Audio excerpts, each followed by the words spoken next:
Šajā video es jums parādīšu, kā jūs paši savām rokām varat izgatavot šādu te mīkstu, elpojošu un ļoti siltu sedziņu savam mazulim vai kādam raudzību dāvanā. Nepieciešamie materiāli. Lai jūs izgatavotu 80 x 80 cm lielu sedziņu, jums būs nepieciešami 5 šādi te Alize Puffy Color dzijas kamoliņi. Es šodien izmantošu krāsu numuru 5924. Vēl būs nepieciešams šķēres. Un pēc izvēles jūs varat arī izmantot tamboradatu, vai to var arī izdarīt ar rokām, lai apstrādātu ārējo sedziņas malu. Bet tas ir pēc jūsu pašu ieskatiem. Tātad sāksim. Ko es jums parādīšu šajā video? Kā izgatavot 80 x 80 cm sedziņu, kā savienot divas dzijas, kā apstrādāt malas un kā paslēpt šos te liekos diedziņus. Manā gadījumā šeit ir 10, jo es taisu jums paraudziņu, bet jūsu gadījumā šeit būs 50 cilpiņas. Pirmo rindu sākt no labās uz kreiso pusi. Tātad šo te pēdējo 50. cilpiņu pārliek pāri 49. cilpiņai un šo te brīvo galu ar cilpiņām sāk tātad 49. izveda ar pirmo un 50. ar otro. Un šādi es parasti kā daru. Es šo te brīvo galu lieku tā kā aizmugurē. Priekšā uz galda man ir šī te rinda, ar kuru es strādāju. Un tad es ņemu atkal nākamos divus, krusteniski pāri. Skatos nākamo cilpiņu, atkal iekšā, nākamo izveda cauri. Atkal nākamās divas cilpiņas krusteniski pāri un atkal ar brīvo 1 un 2. Un šādi te līdz pašām rindas beigām. Tātad man šeit ir pēdējās divas cilpiņas, arī krusteniski pāri un 1 un 2. Un pirmā rinda ir pabeigta. Jā, viņa vēl nedaudz, viņa netur savu formu un var būt nedaudz tā sajukt, bet cenšamies tā viņu turēt.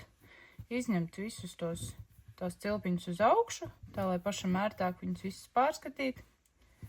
Tā, paskatāmies otrā pusē, nekā lieka nav. Tātad viss ir savās vietās. Sākam otro rindu. Otrā rinda iet no kreisās uz labo pusi. Šajā gadījumā katru reizi, kad iet no kreisās uz labo pusi, pirmo rindiņu atstāja, tā teikt, neapstrādātu, neiztamborētu. Sāk ar otro un trešo cilpiņu. Un tā katru reizi, kad iet no kreisās uz labo pusi. Tātad šajā gadījumā otro rindu mēs sākam ar to, ka otro un trešo šo te cilpiņu atkal krustojam, bet nevis tā kā iepriekš uz labo pār kreisēju, bet otrādāk kreiso pār labo. Otrādāk ir šis te krustiņš un atkal brīvo cilpiņu 1 un 2. Un tādā atkal rakstā turpinam līdz rindas beigām. Atkal kreiso pār labo krusteniski 1 un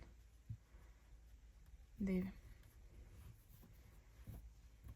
Atkal krusteniski 1 un 2. Esam rindas beigās, kur ir palikušas šīs te 3 cilpiņas. Tad nākamās divas mēs atkal krusteniski satamborējam. Ir palikuši šī te pēdējā cilpiņa. Un nākamā rinda un visas pārējās rindas, kuras turpināsies no labās uz kreiso pusi, sāksies tieši ar šo te cilpiņu, jo viņu mēs krustosim ar šo te iztamborēto pēdējo cilpiņu. Kā tas būs? Atkal krusteniski ar labo pār kreiso, brīvo 1 un 2. Un šādi atkal krusteniski iziet cauri visai rindai un atkal nākamā rinda sākas ar to, ka no kreisās uz labo pusi, tāpēc atstājam pirmo cilpiņu brīvu. Tās rindas beigās pēdējās 2 cilpiņas krusteniski, 1 un 2, un 4. rindu, kura sākas no kreisās uz labo pusi, atkal pirmo šo te cilpiņu atstāja neaizskartu un sāk no nākamajām 2. Un šādi te tas raksts iet šurpu turpu visas sedziņas garumā. Ko darīt gadījumā, ja redzat, kad ir palikusi viena šāda te, tā teikt, neiztamborēta cilpiņa? Tas notiek gadījumā, kad, piemēram, uztaisa krustiņu un nevis ņem uzreiz nākamo, bet viena kaut kur ir vai nu paslēpusies un paņem aiznākamo. Un tad paliek šāda te viena pa vidu. To parasti var redzēt jau, kad tamborē nākamo rindu, bet nu jābūt ir uzmanīgam, bet ja gadās šāda te, nevajadzētu izārdīt atkal veselu rindu, var darīt šādi. Esmu nākamajā jau rindā, kur krustiņš iet šādi. Tāpēc ņemu šo te brīvo cilpiņu, jo var redzēt, ka te ir pat caurums. Es ņemu talkā tamboradatu, bet to var darīt arī ar rokām. Un šajā te, kur viņa ir tā kā tuvāk blakus, es viņu paņemu zem šīs te cilpiņas, izvelku viņu tā kā cauri. Un tas sanāk tā kā, kad viņa ir tā kā no vienas, tā lai pa rakstam iet, no vienas iznākus ārā. Tad, turpinot pa rakstu, ņemu šo te cilpiņu, lieku pāri, bet šeit man ir šīs te abas 2 cilpiņas, gan tā brīvā, kura bija vienkārši palikusi, gan arī tā pamata, kura bija jau iztamborēta. Tad ņemu atkal diegu un abas kopā cauri cilpiņai un atkal šo cauri cilpiņai. Raksts turpinās. Nekas nav, tā teikt, nav arī lieku caurumu un nav arī šīs te liekās cilpiņas. Viņa tā kā satamborējās kopā. Bet šajā brīdī šeit ir nedaudz tā kā biezāks nekā pārējā visā sagā, tāpēc ar to baigi aizrauties nevar, bet šis ir kā tāds labs risinājums, lai nepaliktu šīs te tukšās cilpiņas. Kā savienot 2 dzijas? Šeit man ir pēdējās 2 cilpiņas šajā kamoliņā. Šeit es starp cilpiņu, tieši pa vidu cilpiņai, ielieku šķēres un atgriežu vaļā. Tā. Un tad paliek šāds te garš gala diedziņš, bet cilpiņas turpinās tālāk. Ņemu jauno kamolu un šim arī pēdējā cilpiņā es iegriežu, lai būtu tāds garāks šis te diedziņš.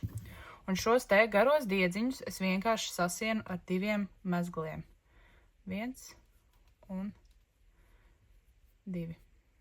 Pagaidām ar šiem brīviem galiem es neko nedaru. Tātad turpinu tālāk par rakstu. Ir savienotas šīs te dzijas un paliek šie te galiņi pāri. Kā es parasti viņus vēl apstrādāju? Es atkal zem kāda citas cilpiņas uzsienu vēlreiz mezglu vai katrai atsevišķi. Un tad nogriežu galus, vai var vienkārši uzreiz nogriezt galus. Viņus var arī nedaudz piededzināt, lai neirst. Bet es labāk izvēlos šo te variantu, kad ar tamboradatu uztaisu vēl vienu cilpiņu kaut kur netālu. Un tad šo te lieko galu nogriežu. Un otrai izdaru to pat, tikai zem citas cilpiņas. Tā, lai nav abas 2 zem viena, lai nav tāds lielāks kunkuls. Šādā gadījumā viņi ir tā kā 2 dubultā nodrošināts šis te savienojums, un viņš tā acīs neledz, tos mezglus arī tā nevar tik ļoti just. Šādā rakstā turpinās jūsu sedziņa, un pieņemsim, kad esam pabeiguši visā garumā, ir gan 80 šeit, gan 80 šeit centimetri. Ir jāapstrādā ārējā mala, jo šajā gadījumā viņa ir tāda, tā teikt, grubuļaina un tāda nesmuka. Kā viņu apstrādāt? Pēdējā rinda, galvenajā tātad šajā te augšā, iet no labās uz kreiso pusi. Esmu pabeigusi no labās uz kreiso pusi. Man ir vēl šis te brīvais diegs, ar kuru es turpinu apstrādāt malu. Šajā gadījumā var nākt talkā tamboradata, tādā ziņā, ka šajā malā aiz šīm te cilpām es aizlieku tamboradatu un izvelku ārā šos te brīvā cilpiņas. Var šādi, Tā būtu kā pašam ērtāk. Var to darīt arī ar rokām un vienkārši jūtot, kur ir tā kā caurumiņš. Nākamajā cilpiņā es lieku šo te brīvo diegu ar cilpiņu un izvedu ārā. Un šādi te apkārt visai sedziņai izveda šīs te cilpiņas. Stūros es ieteiktu katrā pusē pa 2. Jo, lai nebūtu stūri tādi cieti un tādi nerulējas viņu uz augšu, es ielieku 1 un 2. Un tad pagriežu. Un šajā pusē, tas brīvais diegs bišķiņ maisa. Un šajā pusē es arī lieku 1 un 2. Tad tas stūris sanāks tāds gludāks un, jā, noapaļotāks nedaudz, bet viņš vismaz nelocīsies uz augšu un nebūs tāds diezgan stīvs. Un šādi turpinam apkārt visai sedziņai. Pabeigusi šo te sedziņu, izvilkusi visas šīs te cilpiņas apkārt malai cauri, nogriezusi lieko diegu un šīs te cilpiņas, kuras ir palikušas, arī viņas atgriežu vaļā, lai būtu kā viens liels brīvais diegs. Kā tad pabeigt šo te malu? Sāku ar vienu cilpiņu, kas ir vistuvāk šim te diegam, un šo te cilpiņu, vienalga vai nu šo, es ņemu un izvelku cauri šai te nākamajai cilpiņai. Atkal šo te izvelku cauri nākamajai cilpiņai. Un šādā te veidā veidosies tāda kā bizīte apkārt visai sedziņai, tāda smuka maliņa, apstrādāta maliņa, un šajos stūros viņa būs tāda nopaļotāka, elastīgāka, un viņa nevilks tā uz augšu to sedziņu. Bet tādā ziņā viņa vismaz būs visa apstrādāta kā skaista tāda mala. Šādi turpina, kamēr visas cilpiņas ir, tā teikt, iztamborētas. Esmu pie pēdējās cilpiņas. Visu apkārt ir apstrādāts, un šo te pēdējo cilpiņu arī, tā teikt, iztamborē. Un ko dara ar šo te pašu pēdējo, kur ir palikusi? Šo te brīvo diegu izveda cauri šai te cilpiņai, un viss. Šo brīvo diegu otrā pusē viņu vajag kaut kā noslēpt. Tāpēc var ar tamboradatas palīdzību uzsiet dažus mezglus, vai arī ar roku palīdzību var aizķerties kādas cilpiņas, uzsiet mezglu. Manā gadījumā jau ir 2 mezgli, un šo te brīvo galu nogriezt. Arī šo te otru galiņu, tāpat kā šo paslēpj, un viss, un cedziņi ir gatavi. Šis tāds maziņš kvadrātiņš, bet pēc šāda principa var izgatavot arī dažādu izmēru sedziņas. Neņemt, piemēram, 50 cilpiņas, ņemt vairāk, un tad salīdzinoši tā sedziņa arī būs lielāka. Paldies, ka noskaties šo video, un tiekamies citos radošajos darbiņos!